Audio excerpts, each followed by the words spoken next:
आज का जो टॉपिक है उसे प्रारंभ करते हैं। आज का जो टॉपिक हमारा रहने वाला है वो बंगाल स्कूल रहने वाला है।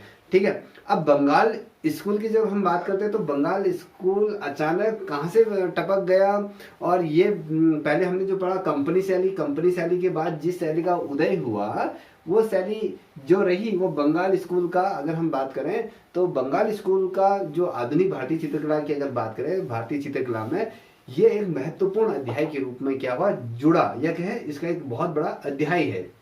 जहां पर हम बंगाल स्कूल की बात करते हैं तो ये एक नई कला शैली के रूप में क्या हुआ, ये उभर के समक्ष आया। ठीक है, अब जब हम बात करते हैं कि जो नई कला शैली के रूप में जब ये उभर के सामने आई तो कहीं ना कहीं इस कला शैली के साथ एक नया आंदोलन भी ये सामने उभर के समक्ष आया। और इसका जो मेन उद्देश्य था ना, बंगाल स्कूल का जो मेन उद्देश्य था, उसका जो मेन उद्देश्य क्या रहा कि भैया जो ब्रिटिशर हैं, ब्रिटिशरों से के जो गुलामी से कहीं ना कहीं भारत को जीवित करना था या उनको कहीं ना कहीं उससे बाहर रखना था। समझ में आ रहा है कि उन लोगों से इसको बाहर रखना था। अगर देखते हैं, अगर हम बात करें तो वैसे तो जैसे कंपनी शैली की अगर हम बात करें या जैसे हम बंगाल शैली की बात करें तो उसके बाद जो बंगाल शैली में जिस प्रकार से उसका पुनरुत्थान हुआ, जो पैदा हुई, तो कहीं ना कहीं इस रूप में अगर मैं बात करूं तो ये बंगाल शैली का कहीं ना कहीं उदय हुआ। और मगर अगर मैं बात करूं जैसे बंगाल स्कूल की अगर हम बात करते हैं तो बंगाल स्कूल या हम कह रहे हैं बंगाल स्कूल या क्या कहेंगे इसको, बोलिए, कि इसे हम ये बंगाल शैली के रूप में भी हम इसे जानते हैं। देखिए कहीं पर आएगा बंगाल स्कूल या बंगाल शैली, ये दोनों एक ही चीजें हैं। ठीक है, जैसे हमने कंपनी शैली के बारे में पढ़ा था तो उसी रूप में ये बंगाल शैली एक नई भारतीय कला शैली के रूप में ये उभर के आई। ये बताइए कि आपने जो बंगाल स्कूल के बारे में क्या पढ़ा था, थोड़ा सा बताइए। चलिए हेमंत, आरती आप ही बताओ। सर बंगाल जो स्कूल है सर, इसकी शुरुआत मतलब जो ईवी हैवल है ना, उनकी ये सोच थी कि जैसा आपने बताया कि अंग्रेज से हटकर एक भारतीय कला को उभार के लाना है, क्योंकि अब तक जो चीजें बन रही थी वो कहीं ना कहीं यूरोपियन मिक्सचर थी, मुगल मिक्सचर थी, मतलब ये सब मिक्स होके चित्रकारी करते आते थे कलाकार। ठीक है, तो ईवी हैवल ने क्या किया, जब मद्रास विश्वविद्यालय प्राचार्य बने तो वहीं से कहीं ना कहीं ये शुरुआत हो गई थी भारतीय कला और संस्कृति को बढ़ावा देने के लिए। फिर उन्होंने आगे चलकर जब जो Indian society of art, oriental art जो खोला मदद से गगनेंद्र नाथ वगैरह, तो वहां पे जो कलाकार जैसे जो हम जिनके बारे में पढ़ते हैं, नंदलाल बोस, हसीब कुमार हल्दर, तो ये जितने भी बंगाल क्या बोलते हैं इस स्कूल से पढ़ गए, तो इन्होंने किया जब ये मिलके कलाकारी करने लगे तो इन्होंने क्या किया, उसका नाम जब बंगाल स्कूल रख दिया, मतलब बंगाल स्कूल कहने लगे। और ये 19वीं शताब्दी में क्या हुआ, पनपी, मतलब 19वीं शताब्दी में ये आगे बढ़ी। और इसके जो प्रमुख प्रवर्तक रहे हैं वो अविंद्रनाथ ठाकुर रहे हैं, क्योंकि इनकी भूमिका इसमें मुख्य मानी जाती है।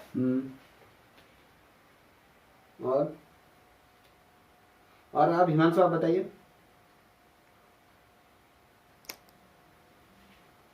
सर 14 यही है, लगभग पूरा यही है। 1907 में इस Indian society of oriental art की स्थापना हुई, जिसमें 35 कलाकार थे।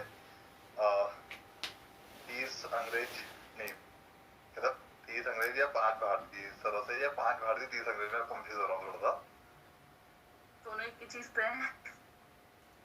कोई नहीं, चलिए मतलब ठीक है, भारतीय 30 अंग्रेज। चलिए देखिए, जहां पर ये तो आपने जो आरती ने जो आपने बताया बिल्कुल ठीक है। अब हम देखिए, हम जो पढ़ेंगे बंगाल में किस प्रकार से पुनरुत्थान हुआ, हम इसको थोड़ा सा देर में पढ़ेंगे। थोड़ा सा मैं इसको आपको ऊपर ही बताता हूँ जो महत्वपूर्ण है। देखिए जब हम बात करते हैं कि बंगाल स्कूल में जो ये शैली की जो स्थापना हुई, बंगाल शैली की स्थापना में सर्वाधिक जो महत्वपूर्ण योगदान किसने दिया, तो वो जो शख्स है अरविंद नाथ ठाकुर और साथ ही ईवी हैवल्स जो थे, ईवी हैवल ने क्या किया, इन दोनों ने एक साथ मिलकर क्या किया, बंगाल शैली की स्थापना की। देखिए कभी क्वेश्चन पूछा जाएगा कि बंगाल शैली की स्थापना किसने की, किसने की, तो वो ईवी हैवल और अरविंद्रनाथ ठाकुर ने, इन दोनों ने मिलकर जिस शैली की स्थापना की वो कौन सी थी आपकी, बंगाल शैली के रूप में इन्होंने क्या करे, इस शैली का उदय किया। मगर अगर हम बात करें इसके उदय होने के कई ऐसे, अगर मैं उस टाइम की अगर बात करूं, कई ऐसे कारण भी रहे, तत्कालीन कारण या कहें उसको हम पहलू भी कह सकते हैं।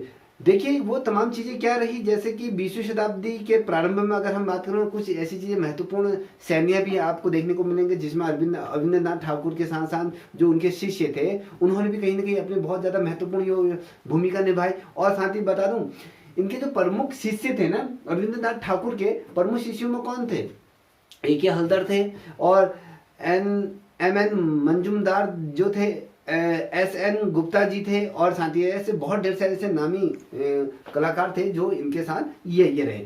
अगर हम इसमें अगर हम देखेंगे कि भैया इसमें कि बंगाल शैली की जो पृष्ठभूमि की अगर हम बात करेंगे, तो बंगाल शैली की जो पृष्ठभूमि किसे कहते हैं, भूमि क्या रही, हम उस पर चर्चा करेंगे। अगर जब हम बात करेंगे मुगल काल के जब पतन के बाद, क्या जब हम मुगल काल का जब पतन के पश्चात क्या हुआ, पूरे भारत में अगर हम देखें तो जिस प्रकार से ब्रिटिशरों ने अपनी हुकूमत का क्या करा, संपूर्ण क्षेत्र में अगर कहें जो आधिपत्य स्थापित कर दिया था। आपको पता है कि भैया 1857 के पश्चात जिस प्रकार से जो भारत का संपूर्ण आधे से आधा भूभाग, अगर 1/4 भूभाग अगर हम बात करें, तो कहीं ना कहीं ब्रिटिशरों के हाथ में आ गया था। तो जब ये ब्रिटिशरों के हाथ में आ गया था तो संपूर्ण भारत में क्या होता है, मुगल काल का पतन हो चुका था। तो उसके बाद ब्रिटिशरों का क्या हो गया था, यहाँ पर उनका आधिपत्य हो गया था। मुगलों के पतन के पश्चात क्या, जो शैली का उदय हुआ वो आपकी कंपनी शैली के रूप में उदय हुआ, और उसके पश्चात जिस शैली का विरोध हुआ, जिस शैली को एक नई शैली का उदय हुआ, वो विरोध के कारण जिस शैली का उदय हुआ बंगाल शैली था। देखिए मुगलों के जिस प्रकार से पतन हुआ, और उस समय जो मुगल राजाओं के समय, जो मुगल शासकों के समय में जो उसके अंदर जो चित्रकार जो चित्रांकन कार्य करते थे, वो उनके आश्रय में जब वो रहते थे, तो जब उनका जब पतन हुआ तो यहाँ के जो कलाकार थे, आपको पता है कि औरंगजेब के समय में जिस प्रकार से कलाकारों का पतन हुआ, तो कुछ पहाड़ी रियासतों की तरफ गए, कुछ पंजाब की तरफ, कोई कुछ गढ़वाल की तरफ गए, कोई पहाड़ी रियासतों की तरफ गए, और ये अपने क्या अपनी रोजी रोटी के लिए ये क्या खोज में निकले। और हमने कहा कि भैया कुछ पटना के लिए निकले, कुछ कहीं के लिए निकले। उस टाइम पे क्या कंपनी ने कहीं ना कहीं अपने जड़ उस टाइम पे मुगल काल में औरंगजेब के समय में गाड़ ली थी। तो जब उन्होंने अपनी जड़ें फैला ली थी, तो उस समय कुछ कलाकार, जब औरंगजेब के समय में जब कलाकार हास्य की दृष्टि में आए, तो पहाड़ी रियासतों की तरफ गए, अलग अलग जगह गए। कुछ ऐसे कलाकार रहे जो अंग्रेज अधिकारियों के लिए चित्रांकन कार्य करने लगे, और उनकी तरफ ये चले गए, और उनके प्रसाद पर्यंत में अपना जीवन क्या करने लगे, कहीं ना कहीं यापन करने लगे। और इसके परिणाम स्वरूप क्या हुआ, पहाड़ों में जिस प्रकार से पहाड़ी रियासत में जिस प्रकार से पहाड़ी शैली का उदय हुआ, या कहें उसके बाद किस प्रकार से कंपनी शैली आई, तो कंपनी शैली के पश्चात किस प्रकार से पतन हुआ, और कंपनी शैली का जिस प्रकार से विकास हुआ, और जिस प्रकार से कंपनी शैली ग्रोथ करने लगी, तो कहीं ना कहीं ये उस समय के दौर की बात कर रहा हूँ, जिस समय कहीं ना कहीं ब्रिटिशरों ने भारत में कहीं ना कहीं अपना आधिपत्य स्थापित कर लिया। क्योंकि उस समय अगर जिस समय भारत आए थे, उस टाइम पे कैमरे का आविष्कार नहीं हुआ था। आविष्कार न होने के कारण क्या हुआ, जितने भी अंग्रेज अधिकारी थे यहाँ पर पर्यटन के तौर पर, जिस प्रकार से मैंने कल भी बताया था कि भैया चित्रकार जो चित्रों को किस प्रकार से वो बनाया करते थे, उनकी स्मृति के रूप में, भैया हम कहीं घूमने गए हैं या इंडिया आए हैं, तो अपने जो चित्रकार थे भारत के, उनसे वो क्या करते थे, स्वयं का पोर्ट्रेट या चित्रांकन वो बना लेते थे, जो अपनी स्मृति के रूप में उनको बनवाने लगे थे। वो उनको उसके अवैध में कुछ पैसे दिया करते थे। तो कहीं ना कहीं ब्रिटिश जब ब्रिटिशरों के द्वारा क्या किया है, यहाँ के लोगों के लिए एक कहीं ना कहीं एक नई शैली का, या कहीं एक आश्चर्यचकित तौर पर एक नई शैली का यहाँ पर जब उदय हुआ, तो कहीं ना कहीं इन चित्रकारों ने कहीं ना कहीं जो भारतीय परिवेश था ना, उनमें यहाँ के जो चित्रकारों ने जिस प्रकार से प्राकृतिक दृश्यों की बात करें, जनजीवन के चित्रांकनों की बात करें, तो बहुत ढेर सारे चित्रों का क्या किया इन्होंने चित्रांकन किया। और भारत में विदेशी शैली और साथ ही अगर मैं कहूँ, और जो भारतीय चित्रकारों का कहीं ना कहीं मिलन हुआ, या कहें दोनों शैलियों का जब आपस में मिलन हुआ, उस शैली से जिस शैली का उदय हुआ वो कंपनी शैली के रूप में उदय हुआ। और आपको एक चीज बता दूं, भारत में जिस प्रकार से विदेशी और साथ ही भारतीय कलाकारों ने जिस शैली को, दोनों शैली से मिलकर जिस शैली का निर्माण हुआ वो कंपनी शैली को जन्म दिया। और इस शैली का अगर मैं कहूँ, जो ये जिस शैली का जन्म हुआ, ये कंपनी शैली का, या पटना शैली हम जिसे कहते हैं, तो उसमें सबसे बड़ा योगदान जिस कलाकार का रहा, वो कलाकार कौन था? आपका राजा रवि वर्मा जी थे। ठीक है, राजा रवि वर्मा का क्या रहा? बहुत बड़ा योगदान रहा किसमें? पटना शैली के अंतर्गत, क्योंकि ये पहले भारतीय थे। ये पहले कौन से भारतीय थे बताइए? ये भारतीय थे जिन्होंने कला की शुरुआत तैल चित्रण में क्या करा? तैल चित्रण विधि इनके द्वारा सीखा गया था, और इनके ही द्वारा भारत में तैल चित्रण को लाने का श्रेय इनको ही जाता है। और अगर बात करें 20वीं शताब्दी के जब, हाँ बताइए। उनका एक वो देने का, साकार रूप देने का। देखिए उसके बाद क्या हुआ, जैसे 20वीं शताब्दी के अगर मैं कहूँ प्रारंभिक दौर की बात करूँ, तो वहां पर भारत में जिस प्रकार से एक चीज की कहीं ना कहीं लौ जग गई थी, कहें चिंगारी यहाँ पर जलन हो गई थी, क्योंकि यहाँ पर जैसे 20वीं शताब्दी में हमने कदम रखा, तो उस समय में एक चिंगारी यहाँ पर जलने लगी कि भैया देश में किस प्रकार से भारतीय लोगों को महत्वता देना है, और उनको प्रारंभ से किस प्रकार से तमाम चीजें, उनको शुरुआत से उन चीजों को लाना है। और यहाँ पर आप 19वीं शताब्दी के मिड वीक में अगर देखोगे, तो कहीं ना कहीं भारत में जिस प्रकार से आंदोलन हुए ब्रिटिशरों के खिलाफ, क्योंकि भारतीय चित्रकारों को या भारतीय लोगों को जिस प्रकार हाशिए की दृष्टि में रखा जा रहा था, जिस प्रकार से तमाम चीजें उनके साथ हो रही, तो कहीं ना कहीं भारत में एक चीज जो स्वराधिक जोर पकड़ने लगी कि ब्रिटिशरों से भारत को क्या करना है, आजादी देनी है। तो यहाँ पर अगर हम चित्रकला के दृष्टिकोण से देखें, तो भारत में जिस प्रकार से भारतीय लोगों को महत्व देना था, कि प्रारंभ में जिस प्रकार से अंग्रेज, अब की क्या है, जैसे पाश्चात्य संस्कृति की बात करें या उसकी, वो क्या करते थे, मेन उद्देश्य क्या था ब्रिटिशरों का? वो ये चाहते थे कि जो भारत के जो जनमानस है, वो भारत की चित्रकला, उसकी संस्कृति से क्या रहे, वो दूर रहे। ठीक है, अगर ये दूर रहेंगे तो उसके वजह से क्या होगा, आपके जो यहाँ के लोग हैं वो चित्रकला का महत्व ना समझ पाए, चित्रकला का महत्व न समझा हो, वो चित्रकला से वंचित रहे। तो इसीलिए इन्होंने क्या करा, जो ब्रिटिशर थे, इन्होंने पाश्चात्य संस्कृति की शिक्षा के माध्यम से क्या करा, भारतीयों को क्या करा, भारतीयों को उनको शानदार कला से या कहीं उनकी संस्कृति से कहीं ना कहीं दूर रखने का प्रयास करा। वो आपके विदेशी संस्कृति उन पर वो ढालना चाहते थे कि ये संस्कृति के अंतर्गत ही क्या करें, ये अपना जीवन बसर बसर करें, क्योंकि लोग इस संस्कृति से कहीं ना कहीं विमुख हो गए थे। जब हम बात करते हैं कि भारत में संस्कृति और विकास के प्रति किस प्रकार से ब्रिटिशरों की सोच रही, अगर आप देखोगे अंग्रेजों की जो 19वीं शताब्दी के अंत में जिस प्रकार से भारत की जनता को उन्होंने भारतीय जो संस्कृति थी, उस संस्कृति से जिस प्रकार से इन्होंने उनको दूर रखना चाहा, जिस प्रकार से दूर रखने का षड्यंत्र आपकी 19वीं शताब्दी में ही यह रख दिया गया था, क्योंकि भारत के जितने भी जनमानस है, जो चित्रकार है, उनको भारतीय संस्कृति या उनकी लोग संस्कृति या उनके जो प्राकृतिक सौंदर्य है या उनके तमाम चीजों से उनको दूर रखने की यहाँ पर प्रयास किया गया। बड़ा ही षड्यंत्र यहाँ पर रचा गया। और अंग्रेजों का मूल उद्देश्य क्या रहा, जो भारतीयों को उनकी संस्कृति से कहीं ना कहीं उसकी विरासत से उनको विमुख कर देना है। और साथ ही उन्होंने ये भी कोशिश करी थी कि ये लोग क्या है, अपनी संस्कृति को कहीं ना कहीं भूल जाए और जो अंग्रेजी संस्कृति को क्या करें, ये अडॉप्ट करें।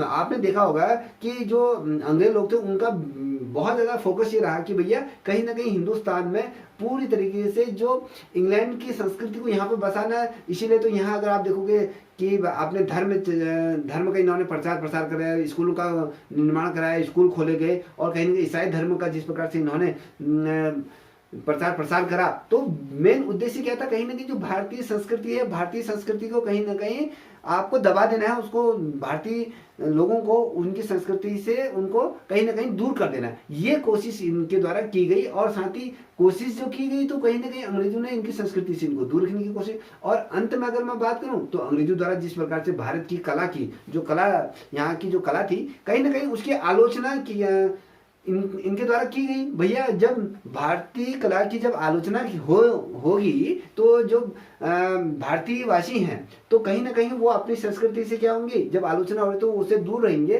किस संस्कृति को अडॉप्ट करेंगे, वो आपकी ब्रिटिशर या कहीं इंग्लैंड या विदेशी यूरोपीय शैली को क्या कहीं ना कहीं वो अडॉप्ट करेंगे, या कहीं कंपनी शैली को कहीं ना कहीं उसकी तरफ उनका ध्यान ये रहेगा। हद तो तब होगी, आपको बताऊं, हद तब होगी जब एक अंग्रेज था, उसका नाम था बुट वर्क करके उनका नाम था, बुटवर्थ नामक एक चित्रकार था। इसने भारत के जितने भी पुराने, जैसे अगर मैं कहूँ जो ये मूर्तियाँ होते बौद्ध धर्म से संबंधित जितनी भी मूर्तियाँ थी भारत की, जितने भी अगर मैं कहूँ मूर्ति पूजा या कहीं मूर्ति से संबंधित जो भी चीज़ें रही भारत में, ठीक है, उनके जो इतिहास रहा भारत का, तो इसने एक स्टेटमेंट जारी करी। इन्होंने जो स्टेटमेंट कहा कि भैया वो जो बौद्ध धर्म से जितने भी यहाँ पर वो बने थे, आपके मूर्तियां बनी थी, कहीं ना कहीं उनकी आलोचना की। और आलोचना में इसने क्या कहा, इसने कहा कि भैया ये उबलता हुआ चर्बी से पका हुआ ये पकवान भी क्या होता है, आत्मा को कहीं ना कहीं उत्कृष्ट या निर्मल बनाता है और स्थिरता का क्या करता है, कहीं ना कहीं प्रतीक का काम कर देता है। इस प्रकार से इसने बातें कही। जब ये बातें हुई तो कहीं ना कहीं भारतीयों को ये ठेस पहुंची, और कुछ तो ऐसे यूरोपियन थे जो भारतीय जो मूर्ति थी ना, जो भारतीय मूर्ति कला जो थी, जिसमें आपको अगर कहें गांधार शैली कहे या यूनानी शैली का कहीं ना कहीं जो प्रभाव देखा जाता था, तो कुछ ऐसे ब्रिटिशर चित्रकार थे या मूर्तिकार थे, कहीं ना कहीं वो तमाम चित्रकार कहीं ना कहीं भारत की जो मूर्ति कला थे कहीं ना कहीं उससे बहुत ज़्यादा ये क्या थे, प्रभावित थे। और उनके द्वारा ये बताया भी गया था कि भैया कुछ ये जो यहाँ की जो मूर्ति कला है वो दुनिया में ऐसी मूर्ति कला या कहीं ऐसी आर्ट वर्क कहीं नहीं की गई है। तो कहीं ना कहीं ये तमाम चीजें उनके द्वारा षड्यंत्र चला और भारत को, भारतीयों की जो मुख्य धारा से कहीं ना कहीं उनको दूर करने की कोशिश की गई थी। ये तमाम चीजें उस टाइम पे हुई। अब जब हम बात करते हैं कि बंगाल शैली का उदय की अगर बात करते हैं तो कि इसका उदय कैसे हुआ, तो इसके संबंध में कुछ जानती हैं, बताइए। ये कनिका आप जानती है बेटा? हाँ बताइए। सर, जैसे इसको बंगाल शैली, इसको ठाकुर शैली, टैगोर शैली और इसको भारत का पुनरुत्थान शैली भी कहते हैं। तो इसके प्रेरणा स्रोत जो थे वो ईवी हेवल थे, और इनकी जो संस्थापना करी थी वो अवनींद्रनाथ ठाकुर के द्वारा की गई थी। इनकी जो बंगाल शैली थी, उससे पहले जो अजंता और मुगल शैली और राजपूताना शैलियाँ जो थी, तो वो उनसे काफी मतलब प्रेरणा स्रोत इन्हें मिले हुए थे इस शैली में। तो सर इसमें ना इन्होंने प्राचीन कथाओं से रिलेटेड काम करा था, धार्मिक कथाओं से रिलेटेड, और कुछ एक ऐसे प्रसंग इनसे रिलेटेड, और ये काफी उसमें चले जाते थे रियलिस्टिक, और इनमें काम किया करते थे। इनका जो मतलब जो आप बोलते हैं कि अगर आप मेरे बारे में कुछ जानते थे आप मेरा वो दीजिए, तो मैं उसको बता रही हूँ। तो इन्होंने रेखांकन जो स्केचिंग वगैरह हम करते थे, तो इन्होंने उन सब चीजों पर काम करा हुआ था। और सर सबसे ज्यादा प्रभाव तो इसमें अवनींद्रनाथ ठाकुर का पड़ा था। वो ना बहुत ज्यादा अटैक्ट हो गए थे। तो वेस्टर्न आर्ट, फिर ईरानी शैली, चाइनीज और जापानीज, मुगल, अजंता, ये सारे स्टाइल्स को वो देख करके बहुत ज्यादा उनसे प्रभावित हो गए थे। तो ये इनका बहुत ज्यादा विदेशी प्रभाव जापान से, और आलेखन, वहाँ के रेखांकन। तो बेसिकली हम इसे वॉश टेक्निक्स ये जानते हैं, ये वॉश है इस तरीके से। बाकी सर ये वहाँ की ओकाकुरा वगैरह, एक आर्टिस्ट है, मुझे ठीक से नाम याद नहीं आ रहा, अभी 2 आर्टिस्ट और है वहाँ के, एक तो ओकाकोरा थे और 2 आर्टिस्ट और थे, पता नहीं क्या नाम है उनका। और सर इनको जो सहयोग प्रदान किया था ना, तो वो एक तो Indian society of oriental art था जो 1907 में था, और एक था इंडियन सोसाइटी ऑफ लंदन। तो इन्होंने दोनों सोसाइटी ने बहुत अच्छे से उसमें हेल्प करी थी। उसमें थे E B Havell Indian society of oriental art में, और इंडियन सोसाइटी ऑफ लंदन में थे किचनर, जिनमें से 35 वो थे, टोटल 35 उसमें एड ऑन थे, जिसमें से कि सिर्फ 5 भारतीय थे और बाकी सब अंग्रेज थे इस पे। सर मुझे इतना ही वो पता है इसका। ये बताइए। सर फिर वो हाँ ठाकुर वगैरह का ठीक है, आ जाएगा उसमें। ये बताइए, ये मद्रास कला विश्वविद्यालय जो था ना, इसके प्राचार्य के रूप में कौन नियुक्त रहे थे? इसके प्रधानाचार्य कौन थे? A B Havell. Sir E B Havell. हाँ, ये चीज को ध्यान में रखिएगा। हम यहीं से ये बात 10 साल के लिए रहे थे वहाँ पे, 10 हाँ। या 15। हाँ, मैं आपको ये यहीं से बताना चाहूंगा 1884। ये था कि जो भारतीय जो कला थी, जैसे जो अजंता से प्रभावित थी या राजस्थानी शैली या मुगल शैली, तो इन सब का जो मिश्रण था, तो मतलब जैसे ये लोग कंपनी शैली में क्या करते, यूरोपीय स्टाइल में वर्क कर रहे थे, लेकिन एबी हेवल और रविन्द्रनाथ टैगोर का ये टारगेट था कि इंडियन स्टाइल डेवलप होना चाहिए, क्योंकि इंडिया ऑलरेडी यहाँ पर कला का एक अच्छा संगम है। यहाँ पर अजंता, एलोरा सारी चीजों को देखा जाए तो इसके अकॉर्डिंग ही इसमें वर्क कराया। और यहाँ पर जो विधा थी वो वॉश टेक्निक थी मेन। हाँ, ये देखिए सर, ये आप जो अभी आप ब्लैक बोर्ड में लिखा रहे हैं ना, तो वो सर यूट्यूब में भी अपलोड होगा, क्योंकि मेरे वहाँ नेटवर्क का इशू हो रहा है और बीच में मुझे आपकी आवाज भी नहीं सुनाई दी थी, और ब्लैक बोर्ड में जो भी लिखा है मुझे कुछ दिखाई नहीं दे रहा है यहाँ से। चलिए, ब्लर आ रहा है। ये कल से मैं दूसरा वाला कैमरा यूज कर लूंगा, उसमें आपको ये प्रॉब्लम नहीं आएगी। ठीक है, एकदम साफ दिखेगा। ठीक है सर, उसको ना यूट्यूब में मत अपलोड करिएगा, क्योंकि इसमें ना वो स्क्रीन बहुत ज्यादा ब्लैक एंड व्हाइट वो टाइप की हो रही है, तो उसमें क्लियर नहीं आ रहा। काफी इसमें डिस्कशन भी ज्यादा हो गया, तो आप नई वीडियो बना लेना यूट्यूब। ठीक है, सुनिए, इसी के अकॉर्डिंग जब हम बात करते हैं 1884 की बात करते हैं, ठीक है, तो 1884 में इसके जो मद्रास कला विश्वविद्यालय के जो प्रधानाचार्य के रूप में जो कार्यरत रहे वो ईवी हेवल्स रहे। और साथ ही आपको मैं बता दूं, ईवी हेवल्स को ही जो कांग्रेस में जो कांग्रेस है ना, कांग्रेस पार्टी है, कहीं ना कहीं कांग्रेस पार्टी की स्थापना में उसको जागृत करने का, कहीं ना कहीं उसमें बूस्ट करने का, या कहीं उसमें कहीं शक्ति प्रदान करने का कार्य भी इनके ही द्वारा किया गया था। और यह कहें इनकी जागृति से ही उसमें एक लहर आई। कहीं ना कहीं इसका योगदान भी कहीं ना कहीं ईवी हेवल्स को जाता है। कहीं ना कहीं कांग्रेस पार्टी में जो ज्ञान फूकने का जो कार्य कराया, जो उसको जागृत करने का जो कार्य किया, वो ईवी हेवल्स के ही द्वारा किया गया, जिसमें वो मद्रास कला विश्वविद्यालय के प्राचार्य रहे। और 1886 आते आते संसार भर में क्या हुआ, इस चीज की तरफ ध्यान भी रहा कि भारतीय चित्रकला की ओर लोगों का ध्यान रहा, और उन्होंने इस आर्ट को यूरोपीय कला तो वैसे भी कहा नहीं जाता था, क्योंकि ये जो तमाम चीज यूरोपीय आर्ट की अगर हम बात करते हैं तो वो आपके मुगल और जो इंग्लैंड की जो शैली के मिश्रण से जिस शैली का उदय हुआ, ये यूरोपीय कला के रूप में, ये यूरोपीय तत्व के रूप में ये उभर के समक्ष आए। और आपको बता दूं, भारतीय कला जो है ना, आपकी सर्वव्यापी कला के रूप में कहीं ना कहीं उस टाइम पे ये मानी जाती थी, ये अमर है या अपार है, जो भी है। तो उस टाइम में कहीं ना कहीं जो कलकत्ता जो कला विश्वविद्यालय है, उसके जो प्रिंसिपल भी जब ये रहे, तो उन्होंने बहुत ज़्यादा अपना योगदान भी दिया था।